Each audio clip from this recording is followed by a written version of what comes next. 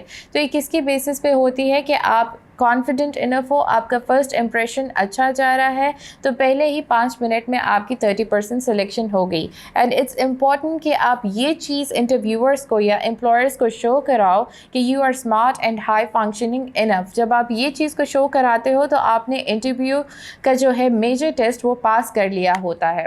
Considering the importance of first impression, ہمیں یہ پتہ ہے کہ ڈریسنگ بہت وائٹل رول پلے کرتی ہے, بٹ ساتھ ہی ساتھ آپ کا کانفیڈنس بھی بہت ہی وائٹل رول پلے کرتا ہے. اب آپ سے آبویسلی کوشچنس پوچھے جائیں گے, آپ کو فرسٹ امپریشن ڈالنے کے لیے اس چیز پر پریپریشن کرنا ہے کہ آپ نے اوپننگ کیسے رکھنی ہے اپنے آنسر کی. جب آپ ایک اچھی اوپننگ کے ساتھ کوشچن کو آنسر کرو گے, پہلا کوشچن فار ایگزامپل آپ نے بہت اچھے سے آنسر کیا, آٹومیٹیکلی آپ کا جو کانفیڈنس ہے for the next question build up ہو جائے گا, and then you will continue to ace the rest of your interview. So you see, preparation and confidence is very important to ace the interview. پھر بات کی جاتی ہے body language کی. Body language بھی بہت وائٹل رول پلے کرتی ہے ٹو شو کہ آپ کانفیڈنٹ ہیں یا نہیں ہیں. جب آپ انٹرویو میں بیٹھے ہیں انٹرویور کے سامنے, تو آپ کی باڈی لینگویج ایسی ہونی چاہیے کہ when you enter the room آپ نے ایک فرم ہینڈ شیک کرنا ہے, and you should have a smile on your face. آپ کوشچن کو آنسر کرتے ہوئے آئی کانٹیکٹ کرو, and your body should lean towards the employer اور انٹرویور, کہ اس سے یہ پتہ چلے you are trying to engage yourself in the conversation, اور آپ انٹرسٹ لے رہے ہیں.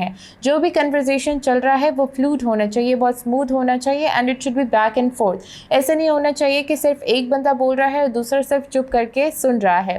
مور اوور جو بھی کوشچن آپ سے پوچھا جا رہا ہے آپ نے اس پہ فوکس کرنا ہے کہ اس کا آپ آنسر کس طریقے سے کرنے والے ہو, کس اوپننگ کے ساتھ کرنے والے ہو. زیادہ تر ہوتا یہ کہ جو کوشچن انٹرویور پوچھ رہا ہوتا ہے لوگ اس پہ فوکس نہیں کرتے ہیں, بلکہ ان کا مائنڈ اس چیز پہ کام کر رہا ہوتا ہے کہ نیکسٹ کوشچن کیا ہونے والا ہے, اس کا میں کس طریقے سے آنسر کروں گا.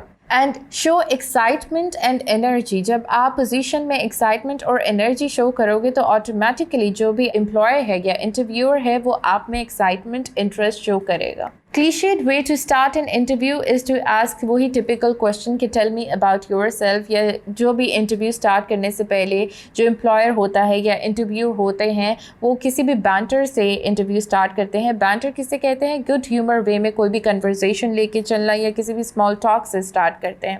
جب یہ کوشچن پوچھا جاتا ہے tell me about yourself, یہ آپ کے فیور میں انٹرویو کو لا سکتا ہے. جب آپ اس کا بہت اچھے سے آنسر کرو گے you will have the room کہ آپ اسٹیپ بائی اسٹیپ جاؤ اور اسی کوشچن کے آنسر میں یہ بتاؤ کہ why are you the right choice for the applied position.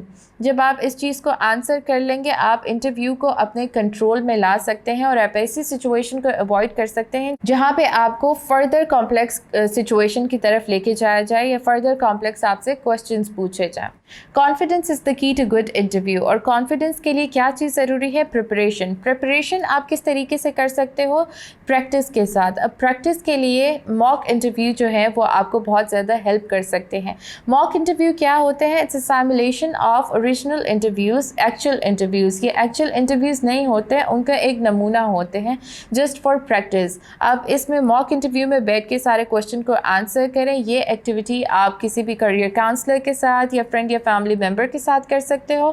اس میں ہوتا کیا ہے کہ آپ کو پھر بعد میں فیڈ بیک دیا جاتا ہے کہ how well have you performed in the interview. آپ نے کوشچنس کے آنسر کس طریقے سے, کتنے اچھے طریقے سے دیے ہیں. موک انٹرویو آپ کو یہ چیز بھی سکھاتے ہیں کہ آپ نے کس طریقے سے ڈیفیکلٹ کوشچنس کو آنسر کرنا ہے. آپ کی کمیونیکیشن سکلز جو ہیں وہ فردر پالش ہوتی ہیں, آپ کو انٹرویو اسٹریٹجیز آ جاتی ہیں, اینڈ آپ کو اسٹریس مینٹین کرنا بھی آ جاتا ہے. If you will act on all these pragmatic, logical strategies, then definitely you are going to ace your interview and you will come out as a successful candidate. So with this we have come towards the end of our today's video lecture. I hope جو بھی آج ہم نے پڑھا وہ آپ کو clarity کے ساتھ سمجھ آیا ہوگا. Inshallah we'll be talking about some new topic in our next video. Till then, take care. This is Maha, your English instructor, signing out.